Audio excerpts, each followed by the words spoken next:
Hello everyone, welcome back to a new episode. We are here today at Castle Combe. We're here from Marshal training day. What we weren't expecting was snow. We definitely didn't cater for snow, did we, Steph? No, definitely wasn't prepared for snow. No.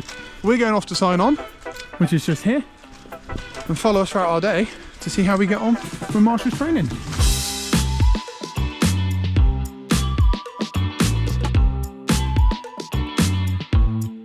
Okay, and as easy as that, we are now all signed on. The cake survived the sign on, which was good, but they're already eyeballing it. So we're now going to head off down to, I think it was the stewards area. Apparently, we've got the warmest training room in the whole of the country, so thank God for that.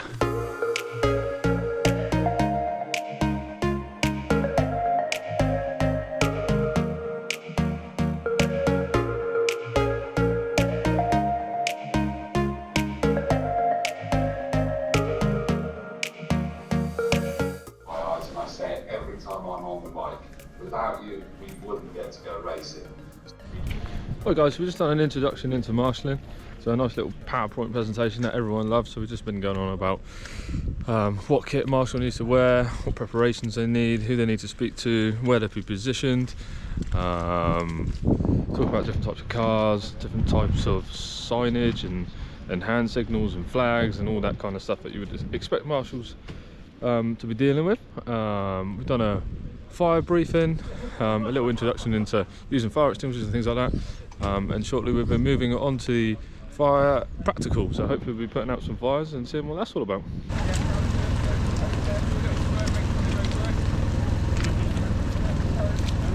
Has he still got stuff in it? Have they still got stuff in? Yeah.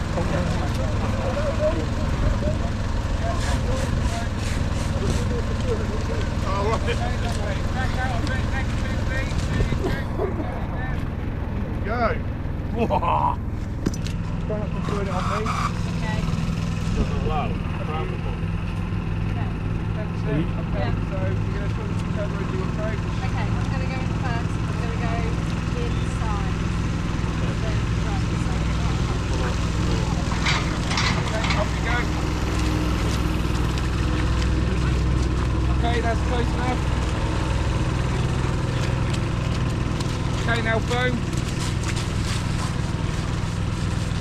Okay, brilliant. Thank you very much. Good job. Next two, please. Well done, team. Good work, team. Who needs the Thunderbirds when we got you two? Right guys, we're just doing the practical fire extinguisher learning stage. So the two guys are going in, one goes in with a powder, then one follows up with a foam. So you give it a good squirt with the powder, and then the foam goes in to proper extinguish it if required. Obviously working as a team, communication is key. Get it in and out, obviously keep yourself safe first, and then try and get the car extinguished if possible.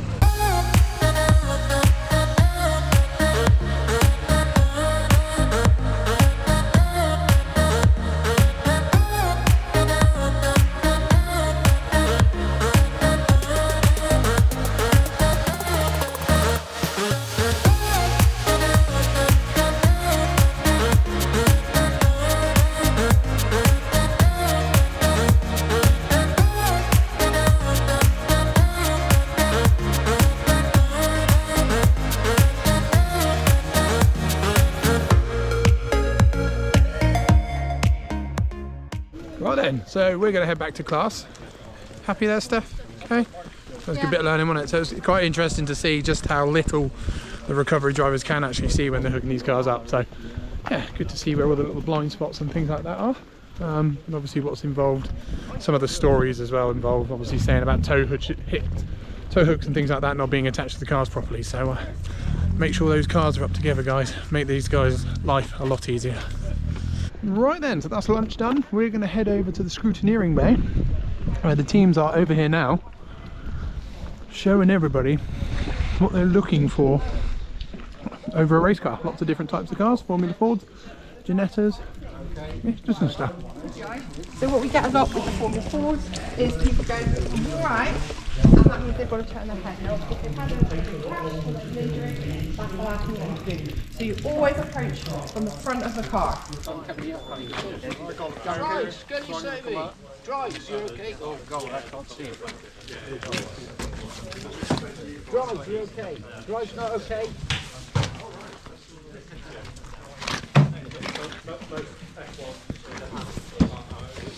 Right then guys, we've moved over to the advanced group now. These guys here are now simulating an actual race situation.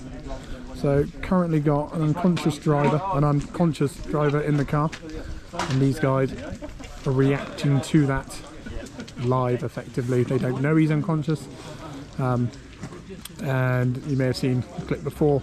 The scenario is the car's pointing in a gravel trap, still a live track, etc.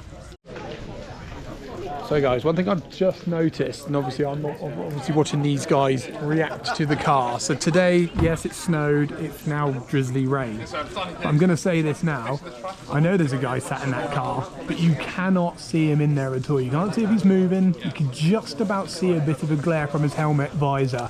So yeah, it's really, really crucial training these guys are going through, because as you say, they're going through, obviously hitting the electric stop. But yeah, they can't see right now if the driver's okay. One thing we saw in the classroom was you approach the car from the front, obviously if it's safe to do so, purely for the fact that you don't want to be jumping up on a driver out the side or getting them to twist or turn, because obviously if they've hit the barrier pretty hard, they could be injured, obviously concussed or anything, you know, or worse, knocked unconscious or anything like that. So yeah, so it's quite an eye-opener. Physically cannot see the driver right now. I mean, I'm going to walk a bit closer. I mean, I still can't see him. I know he's there, but you can just about see his visor. So it's, yeah, critical training going on here. And I'll tell you something, I definitely feel like you're in much safer hands seeing how this is all being done. So just now we're heading back over to the rescue side. We're going to start cutting up some cars and how to extract drivers and different scenarios like that. Look at that. Just like that, one door gone. As you can see here guys, lots and lots of different attachments. Nice and easy, quick release.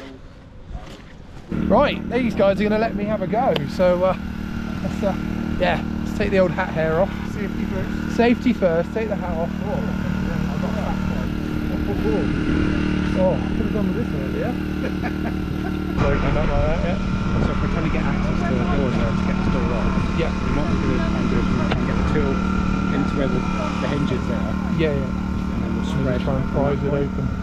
So yeah. So Oh, I see, yeah. Just twist that, will you? yeah, so obviously the brake's open. Yep. You just have the door doing it just now.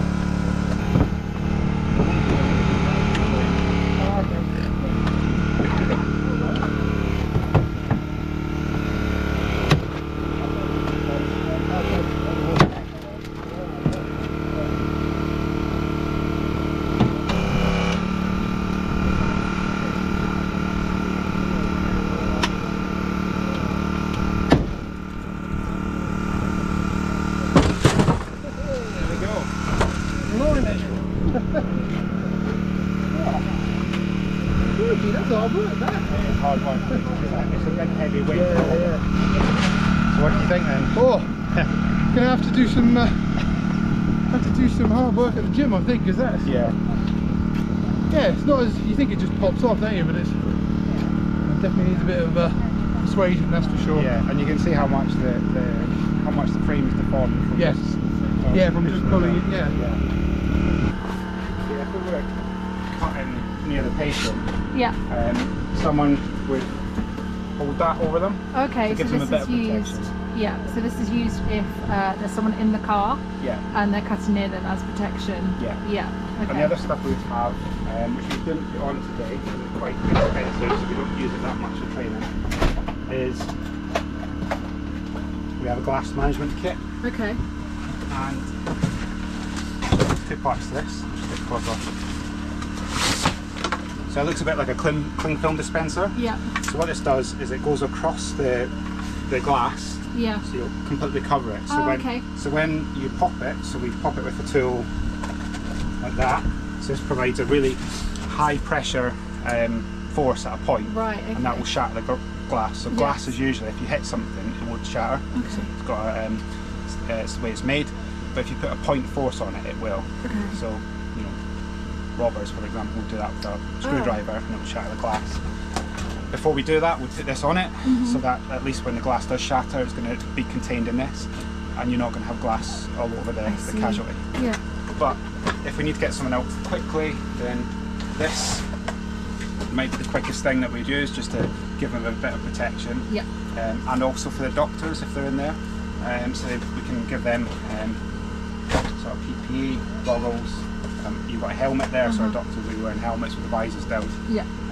To stop any of the mainly glass. That was really good. Yeah, as you say, really good. Obviously, the guys guiding you how to do this. Surprising how much it takes to pop a door open. Well, I was just saying to Steph there, the equipment's heavy.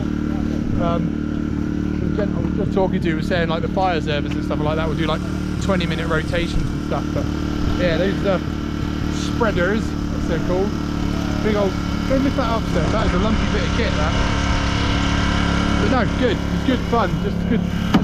Just seeing what it sustained. I was just saying, obviously, race cars and things like that are obviously a lot lighter. There's a lot less to them. But then, as he was just saying, they're also looking after the. So when Castle Combe do their action days, for instance, you've got guys bringing their road cars and doing bits out on track. So even a couple of years ago, you did see there was an incident here actually as you're coming up to Quarry. So yeah, you never know what you're going to face. I mean, even look at Steph's car, it's still relatively roadish worthy with roll cage and stuff, so she's still going to have all that in there to cut through it. And now they're cutting out the B-pillar, so that's yeah, it's not light, is it? No. It's heavy bit of kit, but Credit to the rescue. oh yeah, absolute credit to the rescue team. Absolutely. I must say we're currently at the rescue team, so on these training days obviously we've gone from the beginners marshalling to advanced marshalling to sort of pit paddock side, now we're at the rescue bit. Yeah. So there's all sorts of different sections So on many the training day. So many different ways you can get involved, so.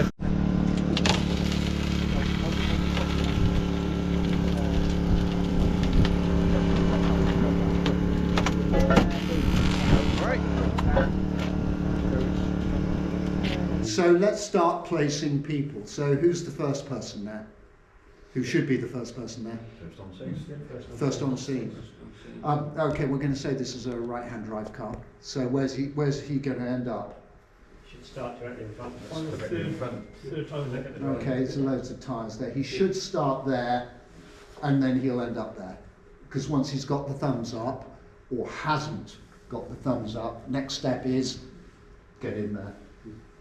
So there it is. FOS, Marshal with the driver. Who should next? Who should be next in position? Thank you. Yeah, Fire Marshal. Fire Marshal. He should have a view of the engine. In this case, this is a front engine car. If it's a rear engine car, he needs a view of the rear engine. Unfortunately, until the race is neutralised, we'd rather he's not here. Okay, with his back to traffic. It's just a crap idea. Okay. Next person. Backup fire marshal. A backup fire marshal, yeah. He's going to put him there. Again, once it's neutralised, fair enough. You're looking at back and front of the car. But I think it's also fair enough that he's in this area, or even here just with the bottle ready to go. If the car's on fire, it's a very different scenario. Not only is the backup marshal down here dealing with it, but hopefully, and Combe is basically 4 bottles per post, the 2 other bottles are in transit. Okay? Control.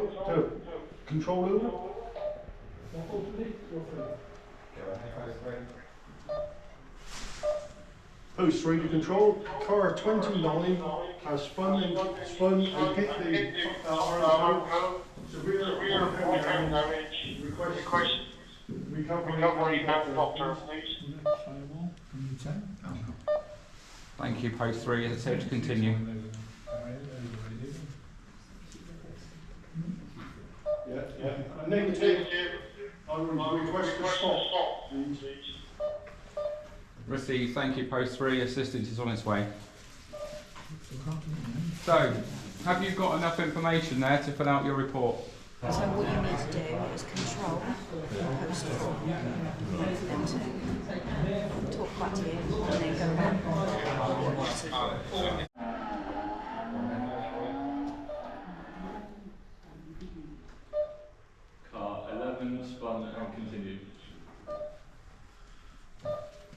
post for? I'd phone that in. Yep. So, We get too many of those. do we want to do a written report for that? No, Absolutely right. that you would log down on your own personal pad with a time, and therefore, if it came back later, the clerk requested information, then you could say, well, at my post at such and such a time, he spam. Correct. Control to post 13. Go ahead, post 13.